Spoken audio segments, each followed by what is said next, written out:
Então, vamos dar início à nossa nona aula do discipulado. Hoje nós vamos falar sobre salvação. Na aula anterior falamos sobre a justificação pela fé, né? E falamos sobre o livro de Romanos, basicamente. Romanos, em especial no capítulo 5, 6, 7, fala: justificados pela fé, nós temos paz com Deus. Então, somos feitos justos, somos perdoados por meio da nossa fé e não das nossas obras. Então, esse é um detalhe que a Bíblia nos chama a atenção. Hoje vamos falar sobre salvação, que é quase a mesma coisa que a aula passada, né? Não tem muita diferença, com alguns detalhes. Para a gente falar de salvação, vamos lembrar da aula do pecado? Na aula do pecado falamos que Adão caiu e ficaram 3 consequências do primeiro pecado. O ser humano se afastou de Deus, né? Lá em Gênesis capítulo 3 fala que Adão caiu e Deus o expulsou do jardim. Isso significa que ele perdeu a relação com Deus face a face. O ser humano foi afastado de Deus, consequência do pecado de Adão. O ser humano se tornou escravo do trabalho e escravo dos seus próprios pecados, a imagem de Satanás. Lembra? Nós falamos que Satanás fez com que ele quisesse ser como Deus, né? Então ele se tornou a imagem de Satanás. E terceiro, o ser humano então, o primeiro é separação, o segundo é escravidão, o terceiro é morte. O ser humano passou a estar sujeito à morte. Até então, no paraíso, não estava previsto para ele, né? O ser humano foi feito para viver eternamente. A partir do momento que ele peca, ele está sujeito à morte. Isso está em Gênesis, no capítulo 3. O que significa salvação? Os senhores já pararam para pensar nisso? O que significa salvação? Queria perguntar aí para os senhores.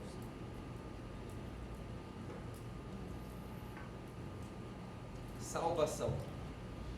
Pode ir pela palavra. Aliás, nós sempre partiremos da palavra. Não precisa de nenhum conhecimento teológico para saber o que significa salvação. O que significa salvação? A palavra. Não morrer. Não morrer. Excelente. O que mais? Se arrepender verdadeiramente dos seus pecados e aceitar Jesus Cristo como seu único Salvador. Excelente. O senhor já foi doutrinário, né? Não. Já foi no cerne da questão. Excelente. A gente estava tentando ser mais geral do que isso, mas o senhor já terminou a aula. Resgate. Né? Salvação, isso. Resgate. Vemos a Deus face a face, porque a gente vê quando ele Isso. Também você já foi lá no final da aula e do discipulado, que é ver a Deus face a face, mas é isso. Salvação significa resgate, tem a ver com resgate, ser salvo de algo, né? Tem um teólogo chamado Sproul, né? Muito bom, que ele tem um livrinho chamado Somos Salvos de Quê? E eu vou fazer a pergunta dele para os irmãos aqui. Somos salvos de quê? Do mundo. Do mundo. O que mais? Da morte eterna. Da morte eterna. Do inferno. O que mais? Das coisas do mundo, do pecado. Do pecado. Excelente.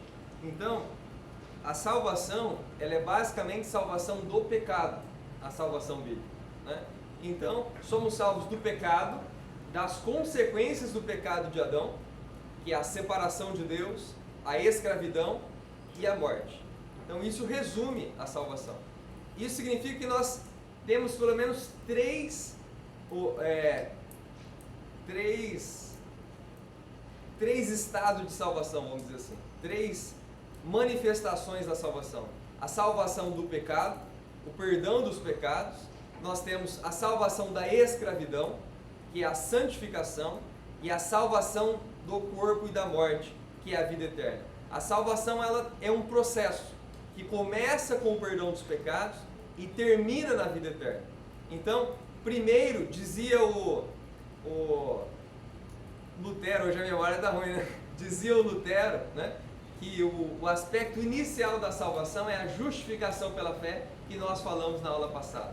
O que é a justificação pela fé? É o fato de que Deus imputou sobre nós a sua justiça mediante a fé que nós temos na ação de Jesus Cristo na cruz.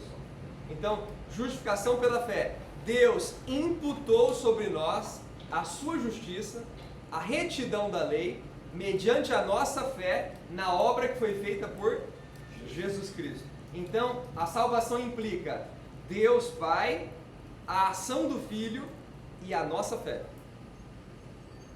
Mediante a nossa fé, nós somos perdoados por meio do que Jesus Cristo fez por nós. Então, o primeiro aspecto da salvação é a justificação. Em Efésios capítulo 2, versículo 4. Vamos dar uma lida? Efésios 2, 4.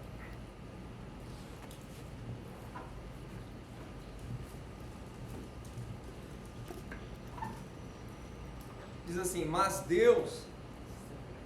Qual é a página aí da nossa Bíblia? 158. Página 158, Novo Testamento. Novo Testamento.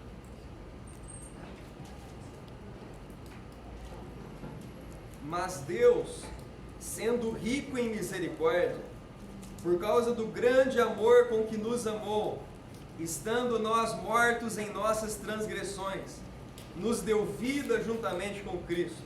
Pela graça vocês são salvos, e juntamente com Ele nos ressuscitou, e com Ele nos fez assentar nas regiões celestiais em Cristo Jesus. Deus fez isso para mostrar nos tempos vindouros a suprema riqueza de sua graça, em bondade para conosco em Cristo Jesus. Porque pela graça vocês são salvos mediante a fé. Isso não vem de vocês, é dom de Deus, não de obras, para que ninguém se glorie, pois somos feitura dele, criados em Cristo Jesus para as boas obras, as quais Deus de antemão preparou para que andássemos nela. Então, esse texto é fantástico, né? Eu acho ele muito bonito, porque ele mostra a providência de Deus, ou seja, Deus preparou de antemão obras celestiais, obras santas, né? Para que andássemos nela.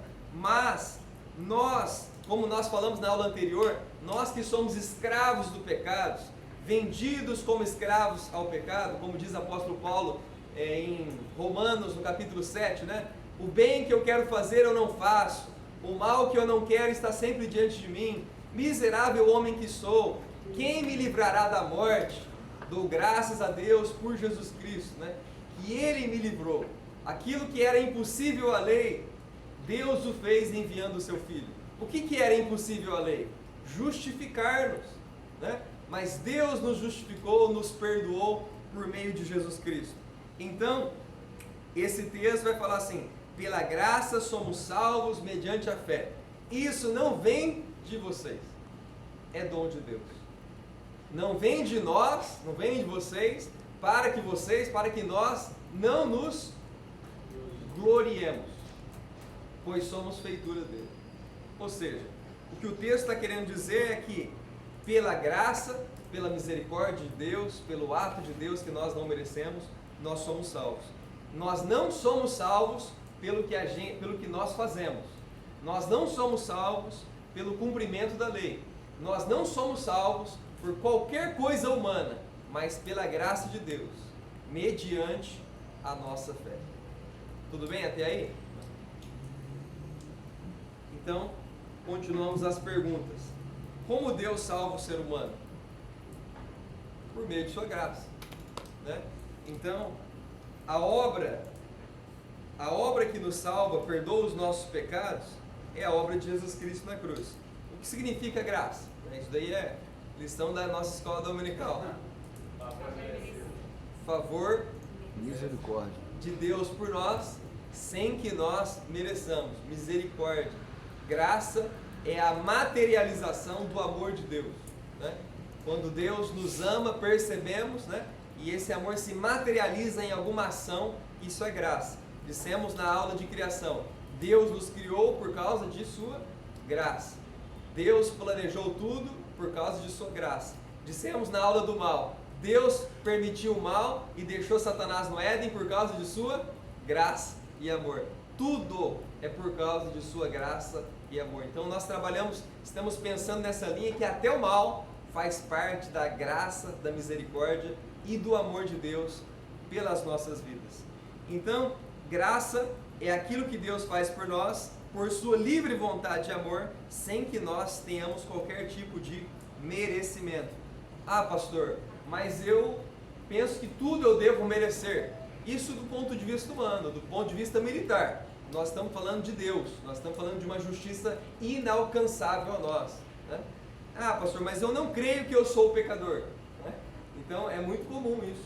Às vezes a pessoa fala, não, mas eu sou bom, ou eu acho que sou bom.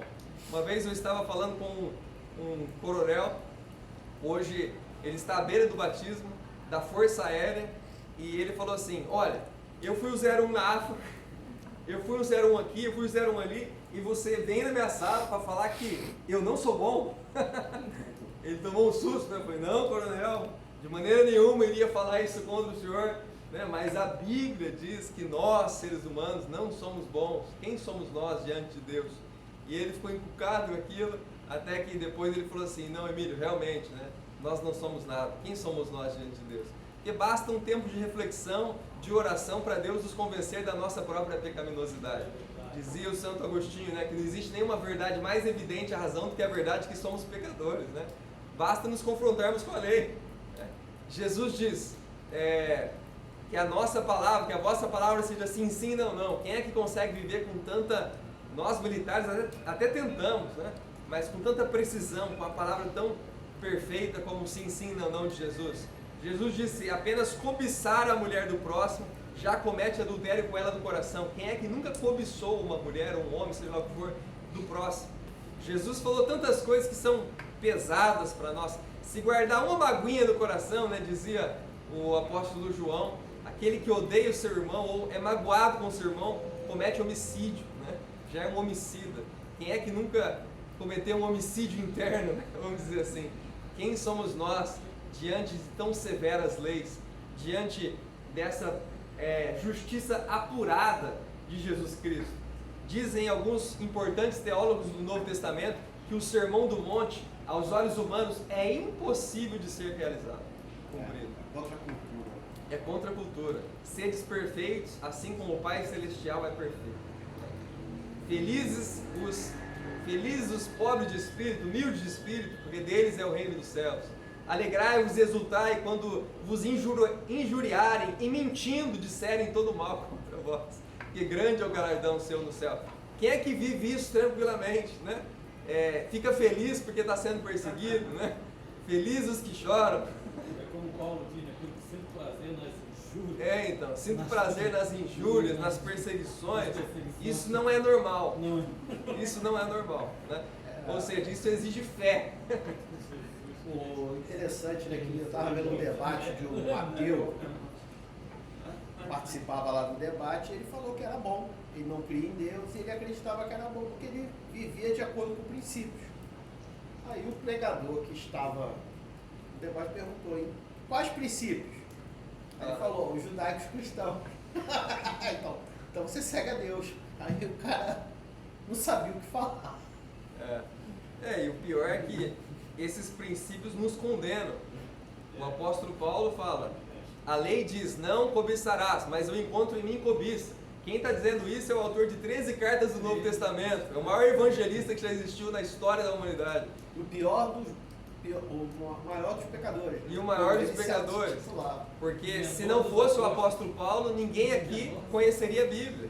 Porque os discípulos eram analfabetos, não sabiam escrever. Quem deixou registrado tudo isso aqui foi o apóstolo Paulo, foi Lucas, foi Marcos, alguns discípulos que estavam ali. Como que nós temos a Bíblia? Por meio desses homens. E esse grande homem, que a história do cristianismo quase que depende desse sujeito, falou assim, o bem que eu quero fazer eu não faço, e o mal que eu não quero eu acabo fazendo. Miserável homem que sou. Não é fácil ser cristão e seguir os valores bíblicos. Eles nos confrontam e mostram que nós nada somos. Se nós levássemos à risca o que Jesus diz, não julgueis e não sereis julgados, ou o que o apóstolo Paulo diz, aquele que condena ou julga o seu irmão, condena-se a si mesmo, porque quando julga o outro, condenas a ti mesmo. Por isso, judeu, és indesculpáveis quando julgas a quem quer que sejas. Se nós levássemos isso à risca, nos colocaríamos como um pobre pecador e não julgaríamos ninguém.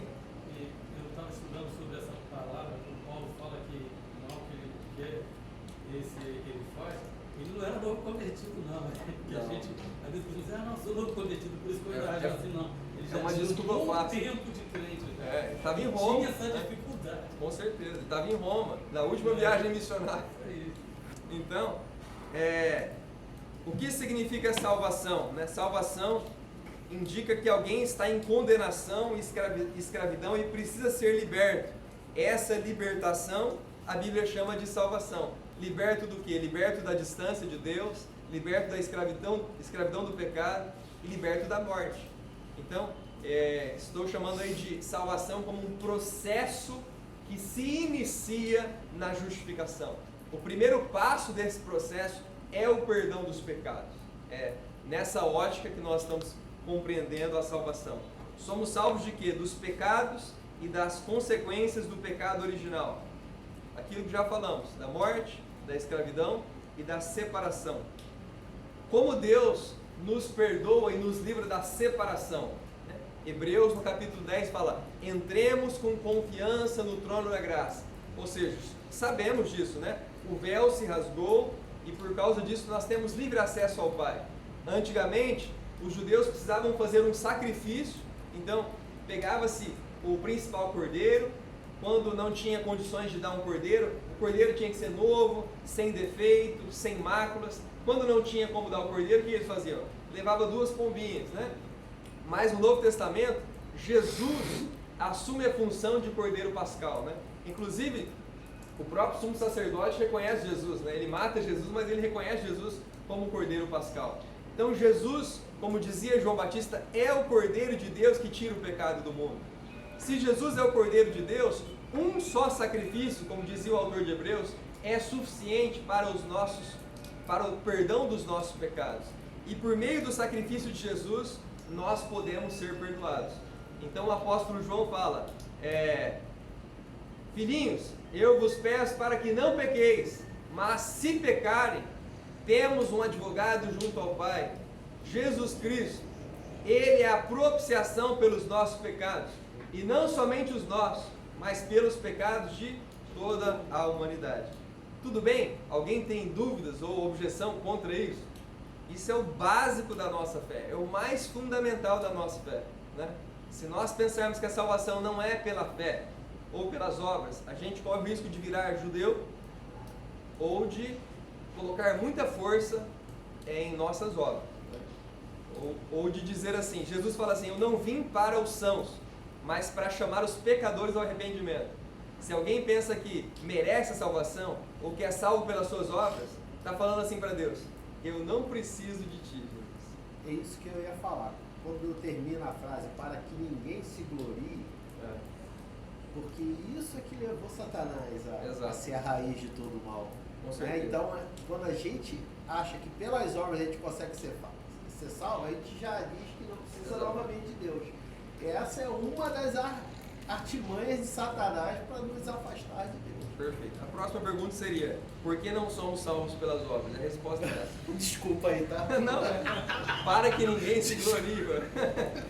Não é isso. Então, é bom que há consenso entre nós. Meus irmãos, isso tem que ter consenso entre nós, né? Mas assim, eu entendo que as obras, aquela obra que diz que gera fruto de arrependimento, essas obras que a gente faz, na verdade, vem do próprio Espírito. Quando Exato. são obras no Senhor, movidas pelo Espírito Santo, até essas obras, até as nossas obras, vem dele, vem da graça dele em nossa vida. Glória. O Espírito Santo Perfeito. presente na nossa vida.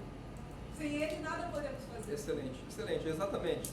Alguém poderia, e a sua resposta é perfeita, até o arrependimento vem do Espírito Santo. Alguém poderia objetar dizendo assim: mas então não precisamos de obra? Não dissemos isso.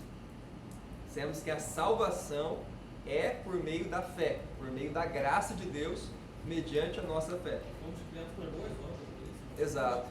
Fomos criados para boas obras, né? Eu criei uma fórmula, os irmãos podem questionar aí a fórmula, né? Baseado na Bíblia, né? A fórmula seria assim: nós não somos salvos pelas obras, mas mediante a fé. mas sem as obras ninguém será salvo. Concordo. É estranho, né? Não somos salvos pelas obras, mas sem as obras ninguém será salvo. Tem a ver com capacidade e responsabilidade. Exato. Nós somos incapazes de nos aproximarmos de Deus, de sermos salvos. Porém, nós temos a responsabilidade Exato. de viver de acordo com o Espírito Exato. e não pela alma. Isso. E assim, então eu parto do pressuposto que a salvação é um processo que se inicia com o perdão dos pecados e termina na vida eterna, correto? Então eu estou pressupondo também que a salvação pressupõe santificação. Aleluia. E a Bíblia fala, sem santificação, ninguém verá o Senhor. Então a salvação é o início. Como dizia o Lutero, entrar na casa. Quando nós somos salvos, nós estamos entrando. Somos parte do reino de Deus. Então, o que acontece? Sem as obras, a discussão, né, a famosa discussão entre o Paulo e o Tiago. Paulo e Tiago, né? O Paulo vai falar assim, somos justificados pela fé, a promessa. Abraão foi justificado pela fé, né? Porque ele creu na promessa. Abraão creu e isso lhe foi imputado por justiça. Assim que o apóstolo Paulo fala. O Tiago fala, não, Abraão foi justificado por obras. Quer dizer que foi uma contradição entre o Tiago e entre o Paulo? Não. O Paulo está falando do Abraão antes da circuncisão. Ou seja, antes de ser chamado, antes de Deus se relacionar com ele. Deus chamou e ele respondeu o chamado com fé. É disso que o apóstolo Paulo está falando. O Tiago está falando do Abraão velho, aquele homem que já era chamado e teve a fé para pegar o seu filho e sacrificar o seu filho como um ato de fé. Quando o Tiago fala assim, a fé sem obras é morta, ele está querendo dizer assim, a fé que o apóstolo Paulo falou é correta. O Paulo está certo, mas essa fé precisa de obras para se sustentar. Ou seja, é uma fé que implica ações. Ela não é uma fé morta, senão ela não serve para nada. Ah, eu creio que Jesus me perdoou, mas eu não perdoo ninguém. É uma fé sem obras. Se ele me perdoou, eu tenho o dever moral de perdoar as pessoas. Aí entra a situação das pessoas que dizem crer em Deus. Eles creem. Eu até acredito que creem. Exatamente. Só que eles não conseguem obedecer a palavra, aí não tem obras. Aí, Exato. Aí vai cair. Aí eu vou citar o John Wesley, um sermão muito pesado do John Wesley. Quem quiser ler, chama Os Quase Cristãos. É horrível, é horrível. Quando eu leio esse sermão, eu acho que eu sou um quase cristão, né? Porque ele fala que existe a fé dos demônios, que os demônios creem em Deus e temem. Existe a fé daqueles que estão na igreja, né? Dos fariseus, e existe a fé dos cristãos. É difícil ali a gente se localizar naquele sermão, né? Porque ele fala, quem vai à igreja faz tudo certinho, não passa de um quase cristão. E é isso, né? Só uma questão, professor. 1 Coríntios 15, 3,15, Paulo fala sobre as obras, que as nossas obras passarão pelo fogo. E existem obras que são de palha, de madeira, Exato. e essas obras vão se queimar no julgamento, não no julgamento da condenação, mas no julgamento da igreja, das nossas obras. Então Paulo diz que seremos salvos pelo fogo. Então tem obras que nós podemos realizar que são obras que não têm consistência nenhuma.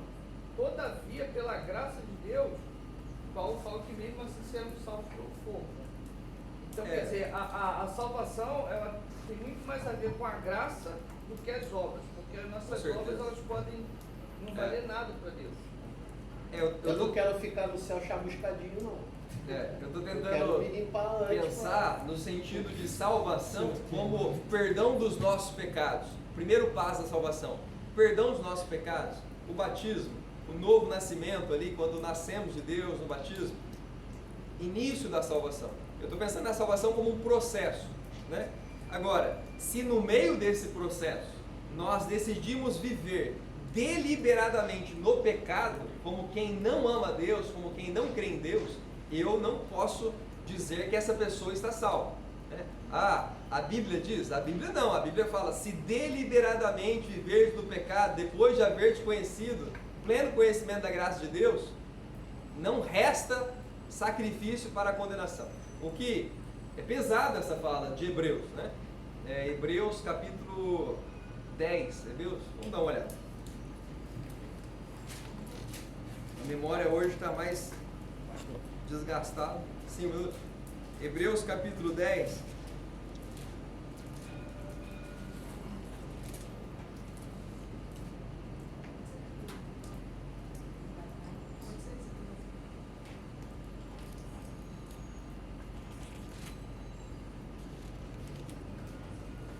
Hebreus capítulo 10, versículo 26. 812. Porque se continuarmos a pecar de propósito, depois de termos recebido o conhecimento da verdade, já não resta sacrifício pelos pecados. Pelo contrário, resta apenas uma terrível expectativa de juízo e fogo vingador, prestes a consumir os adversários. Quem tiver rejeitado a lei de Moisés, né, morre sem misericórdia pelo depoimento de 2 ou 3 testemunhas. Imagine o quanto mais severo castigo aquele que pisou o sangue de Deus, profanou o sangue da aliança com o qual foi santificado e insultou o Espírito da graça. Percebe o tanto que é pesado esse texto do apóstolo Paulo? O que o o autor de Hebreus, que não tem autoria, né? Hebreus não tem autoria.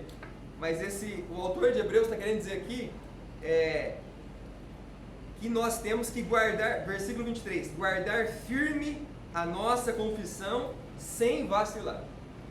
Não quer dizer que nós não vamos pecar, mas está querendo dizer que a condição do pecado não foi feita para nós. Então, a justificação implica a santificação para que a graça de Deus não seja barata. Deus nos perdoa para que esse perdão produza em nós um novo nascimento, uma mudança de vida, um novo caráter, um novo ser. Porque se não houver um novo ser e vivermos como se nada tivesse acontecido, significa que nós, embora recebamos o perdão, ele não teve efeito nenhum. Quer dizer que depois que eu peco eu não posso pecar? Não estou dizendo isso, né? Continuamos pecadores, continuamos terríveis pecadores, como já dissemos. Quer dizer que a justificação, a graça de Deus, produz em nós uma transformação processiva, que nos leva à santificação. Deus continua nos perdoando.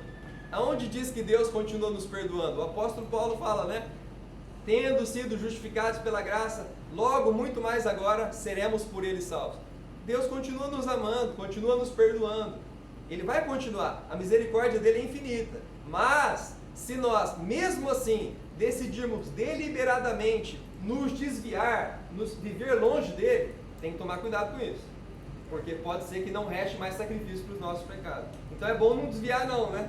Persevera. A Bíblia fala, nós não somos dos que retrocedem para a perdição, mas dos que avançam, Hebreus ainda, né? Avançam para a salvação. A salvação tem que continuar, né? Deus tem que terminar a boa obra que Ele começou em nossas vidas. Em Mateus 7, 22, né? Jesus está falando sobre os falsos profetas, e ele diz, né, que muitos naquele dia hão de dizer: Senhor, Senhor. Exato. Conheciam Jesus. Exato. Porventura não temos nós profetizado em teu nome? Em teu nome não expelimos demônio? Em teu nome não fizemos muitos milagres? Então Jesus vai dizer explicitamente para eles: nunca vos conheci. Apartai-vos de mim, os que praticais a iniquidade. Exato. O problema é que praticar pecado é uma coisa, praticar a iniquidade é se inclinar, ter a tendência total de viver para o pecado. Na prática, essa iniquidade quer dizer que você não abandonou a sua natureza pecaminosa. E no momento que você foi justificado, você tinha a liberdade para escolher. E você preferiu continuar. E usar a graça de Deus. Isso o apóstolo Paulo presenciou em Romanos capítulo 6. Continuaremos a pecar para que a graça abunde? De maneira nenhuma. Vós que morrestes com Cristo, Então, o pessoal falou, já que Deus nos perdoa incondicionalmente, então vamos pecar. Esse tipo de pensamento é de quem não é nascido de Deus. É contra isso que o autor de Hebreus e o apóstolo Paulo está batendo, né? E aqui é nós o não próprio podemos Jesus que tá pecar falando. com argumentos. Não é outra pessoa, é o próprio Jesus que está Exato, falando. o próprio Jesus. Exato. Só um esclarecimento aí, quando o coronel falou, eu não quero entrar no céu chamuscado. Eu acho que esse fogo que o apóstolo Paulo está falando é um fogo de juízo. Porque, por exemplo, na vida cristã, nós temos os cristãos, né? Nós realizamos obras de piedade e obras de misericórdia. Então, obras de misericórdia são obras voltadas à ação social, ao amor ao próximo. Por exemplo, um dos grandes teólogos aí do século XX, o Albert Schweitzer, ele era médico, ele era pianista, ele fazia shows na Alemanha para ajudar a montar um hospital na África para cuidar de enfermos. Isso é uma grande obra. É uma grande obra, mas nem todos os cristãos têm condições de realizar uma obra dessa. Agora, obras de piedade é uma vida em busca de santidade, conhecimento da palavra de Deus, consagração, dedicação à obra do Senhor. Então, talvez Paulo, dentro dessa visão, ele esteja falando sobre essa questão, porque nem todos têm condições de realizar, né, obras grandiosas, né? Mas nós seremos salvos pela graça. Eu acho que o fogo é esse aí, porque às vezes a gente especula muito quando a gente entra na questão do que será o galardão, né? A Bíblia fala um galardão. Então a gente já ouviu até muitas piadas, né? Aquela piada de que a irmã chegou lá no céu, né? O irmão, aí o anjo deu uma chave de um estacionamento que tinha uma opção de carro, mas visões às vezes meio preocupada, né? Mas aí o irmão chegou lá, o galardão dele era um Fusquinha, da irmã que era só orar, era um carrão, né? Um Civic ou sei lá. Então às vezes a gente fica especulando o que será esse galardão, mas o simples fato de a gente ser salvo já é. Exato. Não, eu concordo, senhor. Essa teologia do galardão, ela é muito especulativa. Então, não é o propósito entrar nela, justamente por causa do fato dela ser muito especulativa. É melhor. Não, o senhor está certíssimo. A grande questão que vale a pena colocar nessa aula é que existem obras que precedem a fé e obras que provêm da fé. As obras que precedem a fé não podem nos justificar diante de Deus. Elas são vãs. As obras que provêm da fé, elas nos santificam. Essas obras é o que o senhor chamou de obras de piedade, né? Obras, evangelização, oração, permanecer em Cristo, ganhar vidas para Jesus, são obras que provêm, já pressupõem a fé, né? Então essas obras são não só importantes, como necessárias, né? Porque tem a ver com obedecer a Jesus. Jesus nos mandou determinadas coisas e nós temos que obedecer. O que eu quero dizer é que a nossa justificação não depende dessa obra propriamente dita, mas a nossa santificação passa por elas. Quem não ora, quem não ora, não tem uma vida com Deus, não caminha com Deus, não vai estar sendo santificado. Deus pode e já nos perdoa, mas Ele exige de nós um amor mútuo. Ele nos ama. Quem ama quer ser amado. E o fruto, a resposta que nós damos a Deus de amor, são obras, né? Praticar o bem, fazer a vontade de Deus, procurar nos aproximar dele. Então existem atitudes humanas que nós não podemos tirar da Bíblia, elas estão ali e elas compõem o nosso galardão. Agora, como vai ser? Não faço a menor ideia. Como que Deus vai distribuir isso lá? Vamos deixar com Ele. Agora, o que de fato, né, tem algumas coisas que poderão tirar o nosso galardão. Paulo fala disso, mas é melhor a gente evitar aquilo que vai tirar o nosso galardão diante dele e seguir aí na nossa fé, que produz obras boas. Amém? Não? Hoje está sem pedido aqui na casa. Está sem pedido? Tá bom. Amém. Hoje.